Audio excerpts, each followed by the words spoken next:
नमस्कार, बहुत स्वागत है आपका। मैं हूं रीनू। एमपी के 16 जिलों में भारी बारिश की चेतावनी जारी की गई है। साथ ही मौसम विभाग ने ऑरेंज अलर्ट जारी किया है। ऐसा चक्रवाती तूफान निसर्ग के दिशा बदलने के कारण किया गया है। चक्रवाती तूफान ने अपनी दिशा बदल दी है और अब इसका असर मध्य प्रदेश में देखने को मिल रहा है। बुरहानपुर के साथ साथ इंदौर, धार, बड़वानी और खरगोन में तेज बारिश हुई। मौसम विभाग ने इंदौर, उज्जैन में लोगों से आज सुबह 11 से 2 बजे तक घरों से न निकलने की अपील की है। कमिश्नर आकाश त्रिपाठी ने सभी जिला कलेक्टर्स को सचेत रहने के दिशा निर्देश दिए। वहीं आईएमडी के वैज्ञानिक शुभांगी भूटे ने बताया है कि इसका असर महाराष्ट्र के बाद मध्य प्रदेश में भी देखने को मिलेगा।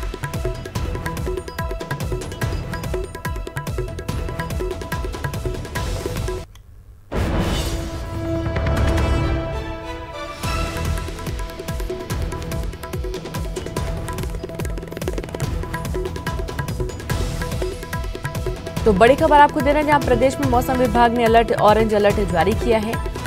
चक्रवाती तूफान की दिशा बदलने के कारण इस वजह से कलेक्टर्स ने आदेश दिए हैं कि कोई भी घर से बाहर ना निकले। 24 घंटे में कई जिलों में भारी बारिश और आंधी हो सकती है।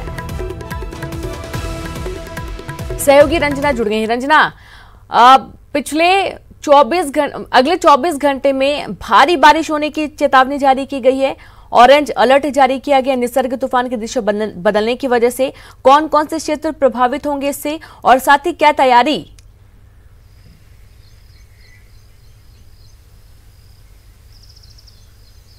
जी रीनू, बिल्कुल जो निसर्गा तूफान है उसका असर अब मध्य प्रदेश में भी दिखाई देगा और कल से इसका जो असर है वो दिखाई दे रहा है। यानी राजधानी भोपाल के साथ ही इंदौर, उज्जैन और जो ग्वालियर और होशंगाबाद संभाग है, सागर संभाग है, यहाँ पर मौसम में बदलाव नजर आया है। यानी तेज हवाओं के चलने के साथ ही देर शाम से जो बारिश का सिलसिला जारी रहा वो आज सुबह तक चला। वहीं मौसम विभाग ने अगले 24 घंटों में भारी से भारी बारिश को लेकर भी अलर्ट जारी किया। यानी भोपाल में येलो अलर्ट रहेगा, लेकिन 18 जिलों में ऑरेंज अलर्ट जारी किया है, जहां पर आगामी 24 घंटों में भारी से भारी बारिश की चेतावनी जताई। यानी भोपाल, इंदौर, ग्वालियर, होशंगाबाद, सागर संभागों में भारी बारिश का अलर्ट जारी किया। तो वहीं चंबल संभागों के कुछ जिलों में भारी बारिश हो सकती है। तो इस वजह से जो तैयारियां हैं मौसम विभाग ने, चाहे वो सारे विभागों को तैयारियों को लेकर भी 3 से 4 दिन पहले ये जो मैसेज है वो भेज दिया था, ताकि इस अलर्ट से निपटने के लिए जो सारी तैयारियां हो सके। और इंदौर में जो प्राथमिक स्तर पर तैयारियां हैं वो देखी जा रही है। यानी कलेक्टर ने सभी विभागों को निर्देश भी दिए हैं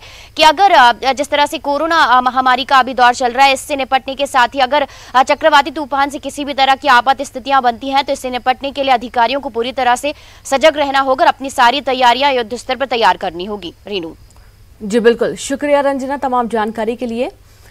और इस तरीके से तमाम तैयारियां की जा रही हैं ताकि कोई ज़्यादा नुकसान ना हो। हालांकि नुकसान तो होगा ही।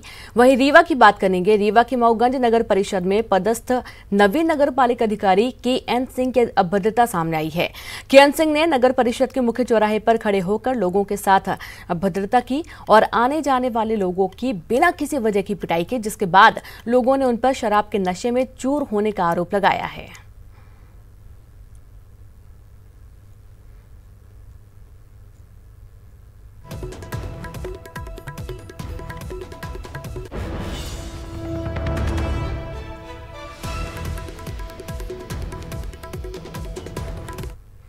थे तो निहाई नदी के पास वो लोगों के साथ मारपीट कर रहे थे, राहगीरों के साथ में। ऐसा लग रहा था जैसे वो नशे में हों।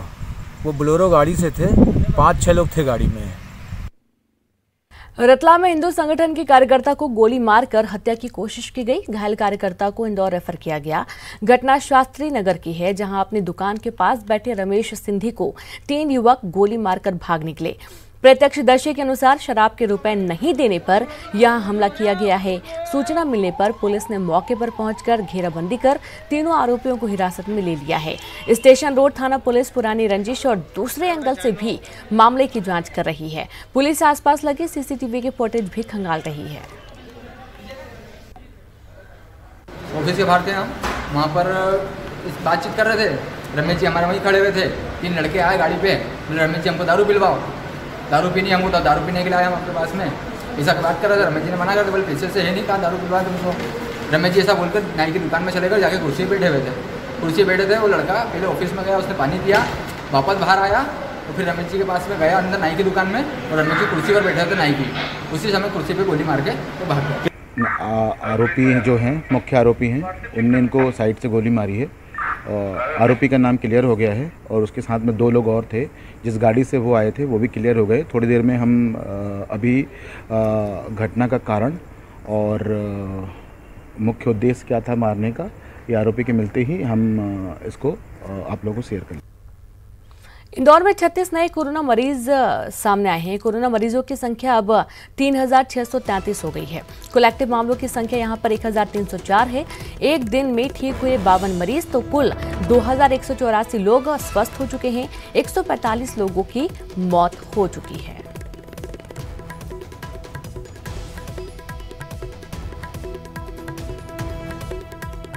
तो इस तरीके से कोरोना मामले तेजी से बढ़ रहे हैं। एक दिन में ठीक हुए 52 मरीज और वहीं दूसरी तरफ कुल 2184 लोगों की स्वस्थ होने की जानकारी है। इंदौर में 36 नए कोरोना मरीज फिर से सामने आए हैं, लेकिन इससे इतर दूसरी तरफ देखा जाए तो बड़ी संख्या में मरीज ठीक भी हो रहे हैं।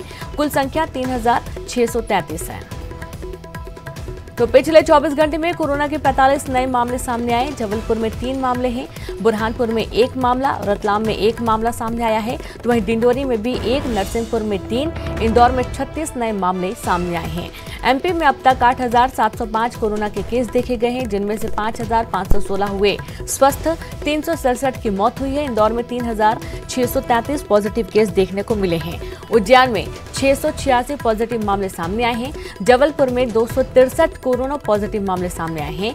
भोपाल में 1633 कोरोना पीड़ित मरीज, ग्वालियर में 173 पॉजिटिव केस देखने को मिले हैं। और संवाददाता अरुण जुड़ गए। अरुण, लगातार ग्वालियर चंबल अंचल में भी मामले बढ़ रहे हैं। बिल्कुल, देखिए ग्वालियर चंबल में तो मरीज बढ़ रहे हैं, लेकिन इंदौर की बात की जाए तो इंदौर में मरीजों की संख्या में लगातार कमी होती जा रही है। और पिछले 24 घंटों में अगर बात की जाए तो 1123 सैंपल की जांच की गई, जिसमें से 36 सैंपल पॉजिटिव आए और 1056 नेगेटिव आए। बड़ी संख्या में जो सैंपल है 1056 नेगेटिव आए हैं। और कुल मरीजों की अगर संख्या देखी जाए इंदौर में तो 3633 पर यह आंकड़ा पहुंच गया है। लेकिन धीरे धीरे अब कोरोना वायरस कमजोर होता जा रहा है। अगर बात की जाए मृत्यु की तो 4 नए मरीजों की मौत की पुष्टि मेडिकल बुलेटिन में हुई है। अब तक 145 मरीजों की मौत कोरोना से इंदौर में हो चुकी। लेकिन सबसे बड़ी बात की 1304 मरीज अभी भी विभिन्न अस्पतालों में इलाजरत है, उनका इलाज चल रहा है और वो कोरोना पॉजिटिव है। लेकिन सबसे बड़ी बात यह है कि 2184 मरीज है वो स्वस्थ होकर अपने घरों को लौट चुके हैं। ये अच्छी बात है इंदौर के लिए कि जो रिकवरी रेट है वो 60% के आसपास बना हुआ है। मरीज स्वस्थ हो रहे हैं और अपने घरों को भी लौट रहे हैं और दूसरी ओर वायरस का असर भी कमजोर होता जा रहा है। जी बिल्कुल, और शुक्रिया आपका अरुण तमाम जानकारी के लिए। तो इस तरीके से इंदौर में कुल मामले 3633 पॉजिटिव केस हैं और इस तरीके से मामले बढ़ तो रहे हैं, लेकिन तेजी से रिकवरी रेट में भी उछाल देखा जा रहा है। तो वहीं भोपाल शहर में धारा 144 के तहत आदेश जारी किया गया। भोपाल कलेक्टर तरुण पिथोरे ने आदेश जारी किया, सभी दुकानें 1, 2, 3 नंबर के आधार पर ही खुलेंगी। रविवार को सभी दुकानें बंद रहेंगी। तो भोपाल से खबर, जहां शहर में धारा 144 के तहत आदेश जारी किया गया है। भोपाल कलेक्टर तरुण पिथोरे ने आदेश जारी किया है, सभी दुकानें 1, 2, 3 नंबर के आधार पर खुलेंगी। रविवार को सभी दुकानें बंद रहेंगी।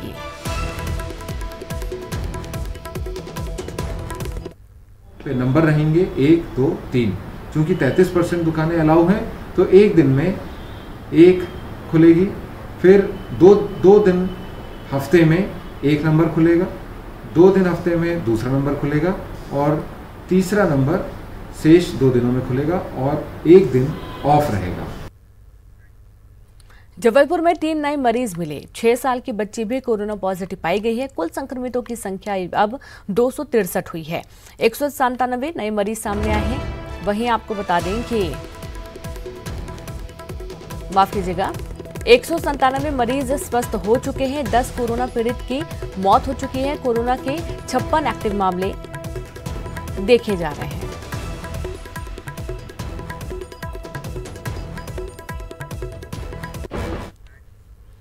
नरसिंहपुर में 2 कोरोना मरीजों ने कोरोना को मात देकर घर वापसी की है। जिला कोविड केयर सेंटर से जिले की पहले कोरोना पॉजिटिव मरीज और उसके साथ एक और मरीज के नेगेटिव रिपोर्ट आने के बाद उन्हें घर भेजा गया।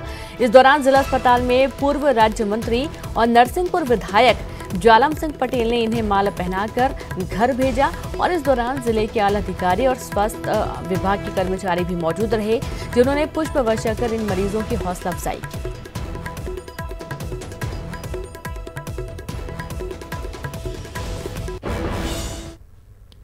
रायसेन के कोली खेड़ा में एक कोरोना पॉजिटिव मरीज मिलने से जिले में कोरोना पॉजिटिव मरीजों की संख्या 69 पहुंच गई है।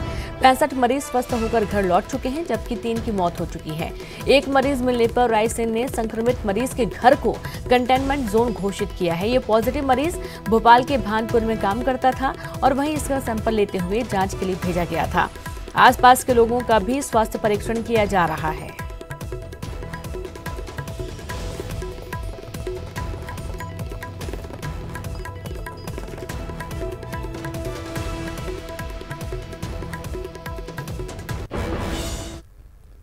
कांग्रेस महासचिव और प्रदेश प्रभारी मुकुल वासनिक 7 जून को भोपाल आएंगे। वहीं 7 और 8 जून को पीसीसी दफ्तर में पार्टी पदाधिकारियों और संगठन अध्यक्षों के साथ बैठक करेंगे और उपचुनाव की रणनीति को लेकर चर्चा करेंगे। साथ ही राज्यसभा की 3 सीटों के चुनाव पर भी मंथन करेंगे।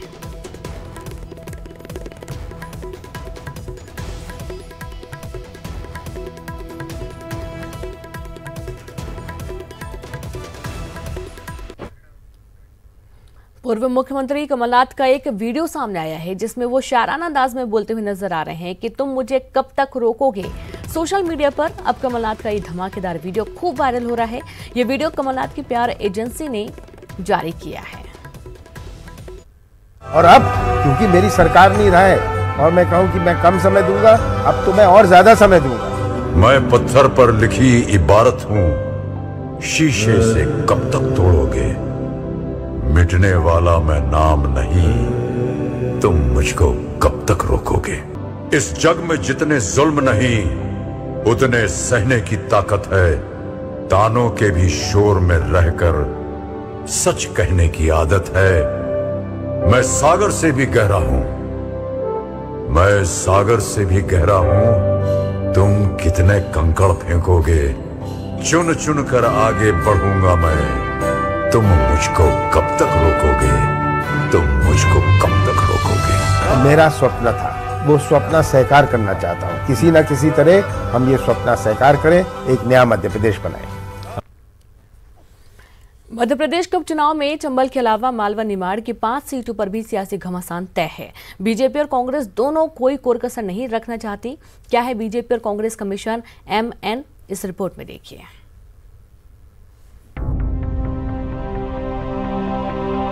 मध्य प्रदेश में उपचुनाव की तारीखों का ऐलान अभी नहीं हुआ है, लेकिन बीजेपी और कांग्रेस दोनों पार्टियों में हर सीट पर परचम लहराने की होड़ लगी है। उपचुनाव की 24 सीटों में मालवा निमाड़ की 5 सीटों के लिए भी दोनों पार्टियां अभी से एड़ी चोटी का जोर लगाने में जुट गई।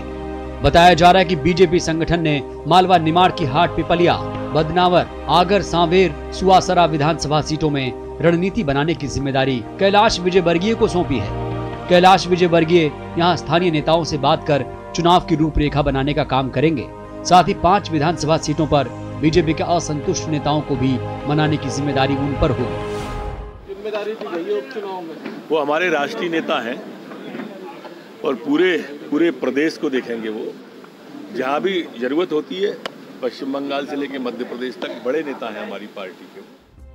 इधर कांग्रेस ने भी मालवा और निमाड़ की 5 सीटों पर अपना फोकस बढ़ा दिया है। पीसीसी चीफ कमलनाथ ने भोपाल में मालवा निमाड़ में होने वाले उपचुनाव को लेकर मंथन किया। उन्होंने बदनावर विधानसभा सीट को लेकर धार के जिलाध्यक्ष और पार्टी नेताओं के साथ करीब 3 घंटे तक मंथन कर कई लोगों से 1 to 1 चर्चा की। हालांकि उन्होंने साफ किया कि पार्टी में सर्वे के आधार पर ही उम्मीदवारों के नाम तय होंगे। मध्य प्रदेश में कांग्रेस पार्टी का कंसंट्रेशन अभी कोरोना की लड़ाई में, और रही बात मालवा और निमाड़ की सीटों की, तो वहां की जनता इस सरकार को जवाब देगी। इन बिकाऊ लाल मिलावट लालों को हराने का काम जनता करेगी। जनता इन्हें जवाब देगी। 5 की 5 सीटें मालवा की कांग्रेस जीतेगी और मालवा निमाड़ तो छोड़िए, पूरे प्रदेश की 24 सीटों पर भारतीय जनता पार्टी का सुपड़ा मध्य प्रदेश से साफ होगा। दरअसल बदनावर सीट से 2018 के चुनाव में कांग्रेस के टिकट पर राज्यवर्धन सिंह दत्ती गांव चुनाव जीत कर आए थे, लेकिन राज्यवर्धन पाला बदलकर अब बीजेपी में चले गए हैं। ऐसे में यहाँ के बीजेपी के असंतुष्ट नेताओं को मनाना विजय वर्गीय के लिए बड़ी चुनौती होगी। वहीं कांग्रेस इन असंतुष्ट नेताओं को साधने में जुटी हुई है और इसका फायदा उठाना चाहती है। अनुराग श्रीवास्तव, न्यूज़ 18 भोपाल।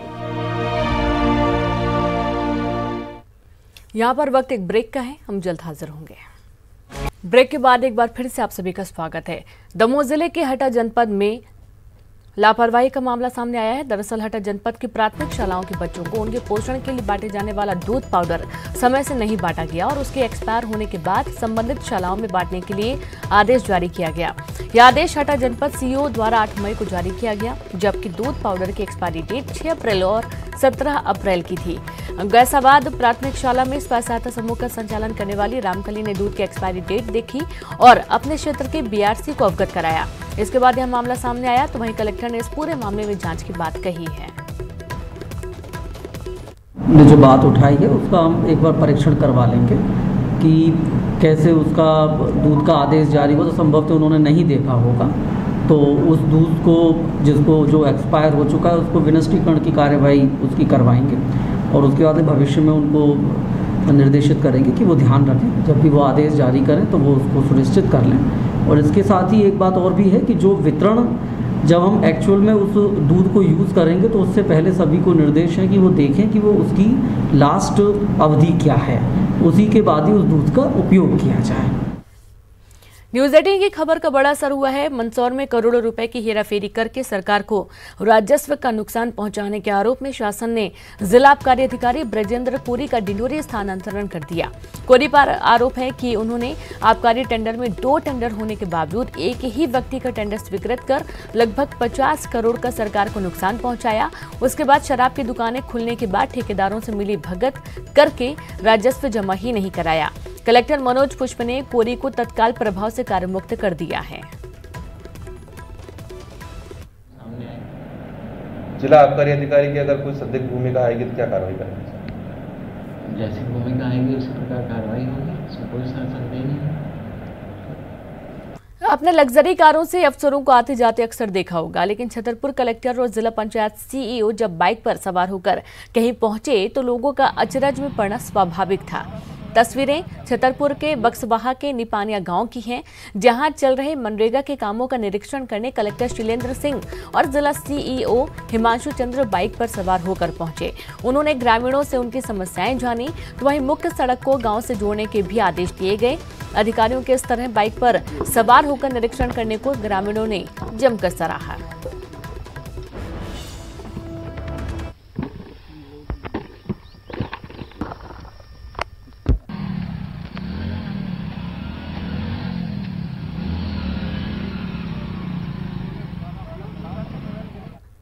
उमरिया के मानपुर और करकेली के करीब दर्जन भर गांवों में भारी संख्या में टिड्डियों का दल पहुंचने से किसानों में हड़कंप मचा हुआ है। बड़ी तादाद में अचानक टिड्डियों के धावा बोल देने से किसान अपनी फसल सुरक्षा को लेकर चिंतित हैं। किसान को हल्ला करने के साथ ही खाली बर्तन और टीन बजाकर उन्हें भगाने में जुटे हैं। टिड्डियों की सूचना मिलते ही कलेक्टर कृषि विभाग के अफसरों के साथ प्रभावित इलाकों में पहुंच गए और फायर ब्रिगेड से पानी छिड़काव के साथ ही टिड्डियों को भगाने के दूसरे तरीके अपनाए जा रहे हैं।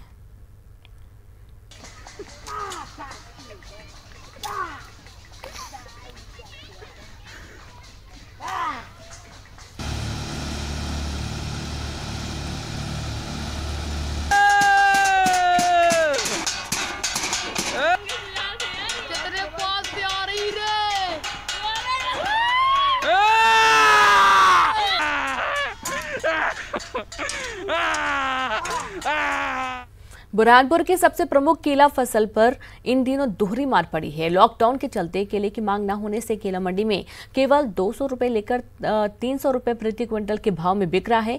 इन भावों के चलते किसानों की लागत भी नहीं निकल रही है, तो वहीं आंधी बारिश से लाखों रुपए की केला फसल तबाह हो गई। ऐसे में किसानों ने सरकार से केला उचित मुआवजा देने की मांग की है।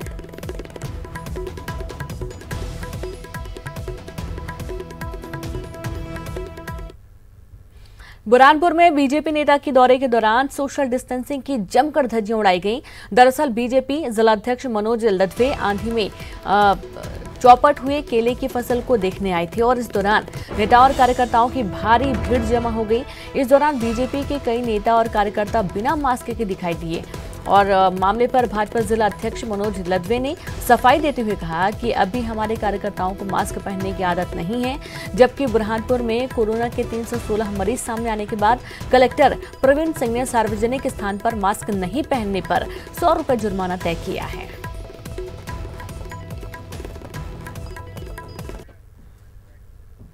श्योपुर में फसल खरीदी बंद होने के विरोध में कांग्रेस विधायक बाबूलाल जंडेल ने किसानों के साथ हाईवे पर जाम लगा दिया। इस दौरान घंटों हाईवे बंद रहा, जिससे आने जाने वालों को भारी परेशानी का सामना करना पड़ा। बाद में एसडीएम को सीएम के नाम ज्ञापन सौंपकर धरना समाप्त किया गया।